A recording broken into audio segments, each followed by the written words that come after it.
Changes to communications.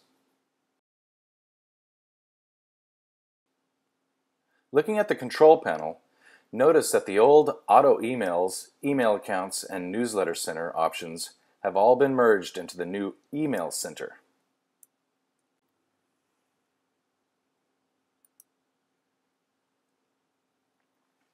When you enter the email center, you will find that all of your existing auto emails and newsletter messages have been imported. However, the old membership receipts and event registration receipts are no longer active. These are replaced with the standard transaction receipt.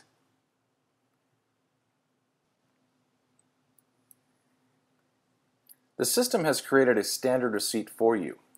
Administrators should open the standard receipt and customize as they like.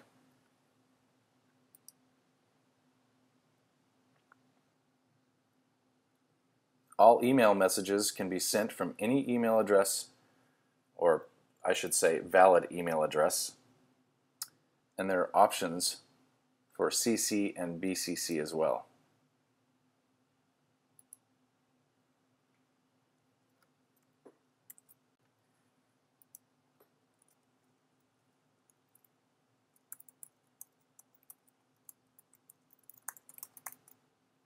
Clicking within the message text will enable the online editor icons.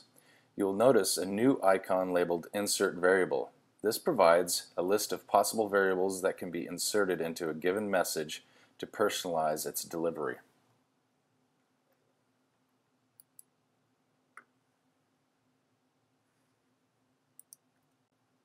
Bearing in mind that online orders might now include multiple event registrations, membership transactions, or other items simultaneously. So it's a good idea to keep your standard transaction receipt brief and always include the order details and order summary variables.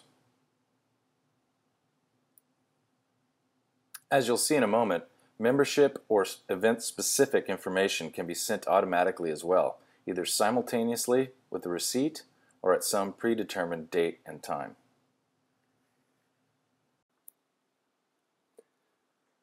You can build a variety of messages in the email center, not just receipts. For instance, if you want to create a new member welcome message for users joining under certain membership plans, this is the place to do it. I'll quickly show you how to trigger a message by attaching it to a specific membership plan. Okay, so I'm going to go down to personalized message.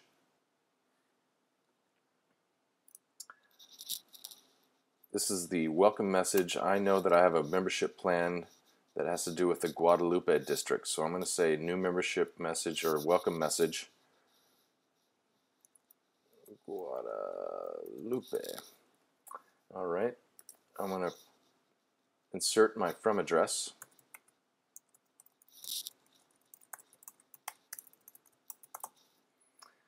And I'm going to leave this message as is, but as you can see, when I click in here, I get all these different tools that allow me to format text, insert other mail merge type variables.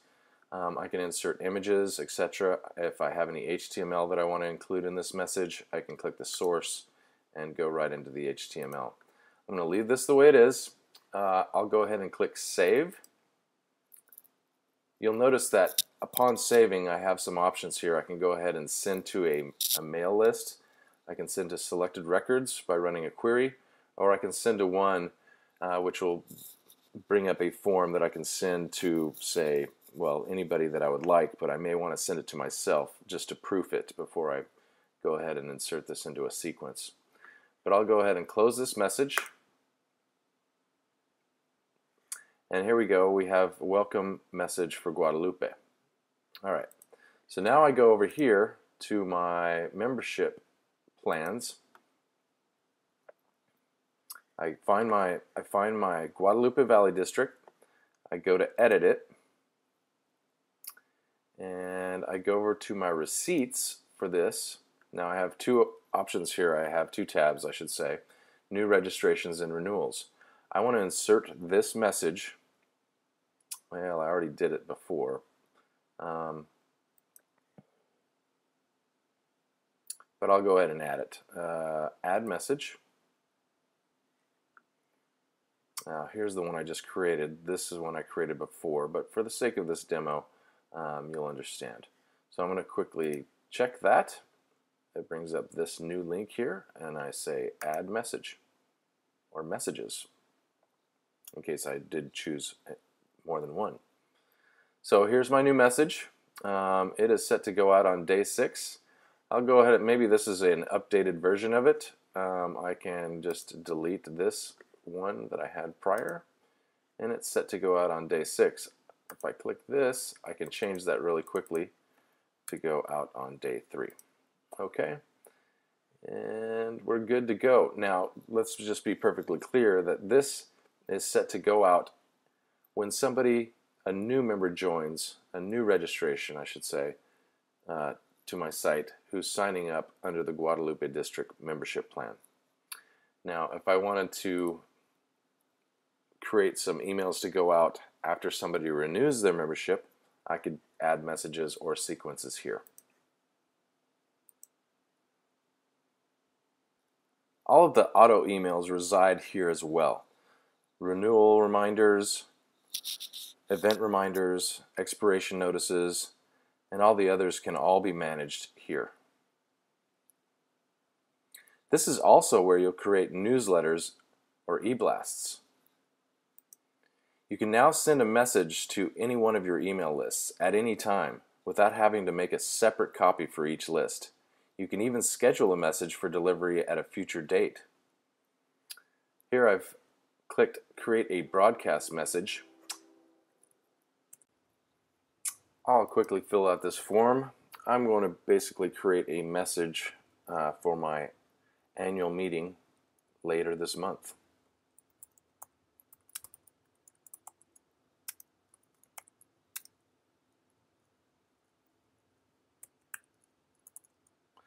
I'll basically copy this and use that in the subject of the email that goes out. I will put in my from address.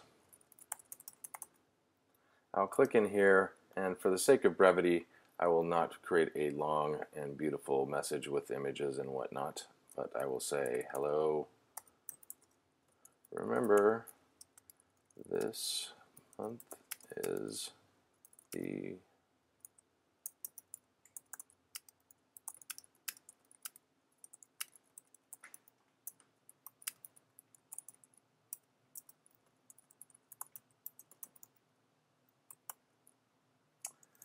Okay,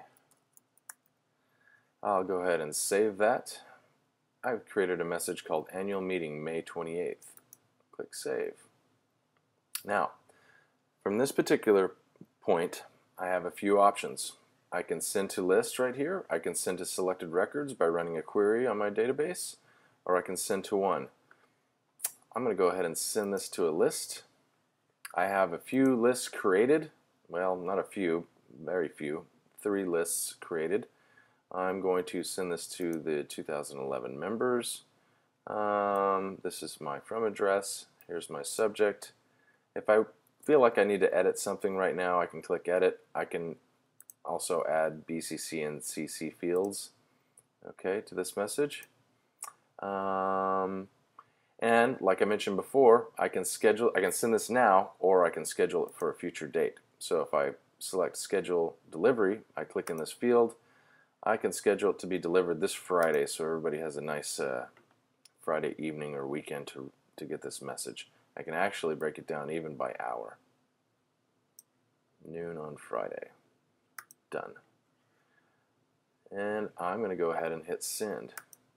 So it's scheduled to be sent this Friday. Sequences are just what you might think. They're a list of email messages to be sent in a predetermined sequence, both in the right order and correct time interval. If I click over here on my Sequence tab, you'll see that I have a couple created.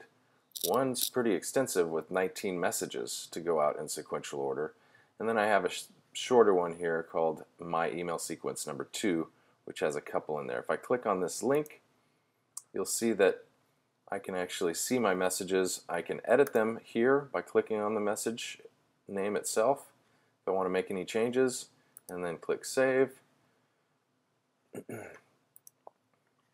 I can go into this one and do the same, but you'll see that I have basically a default message interval set here, and as I add messages to this list, they will be separated by 3 days.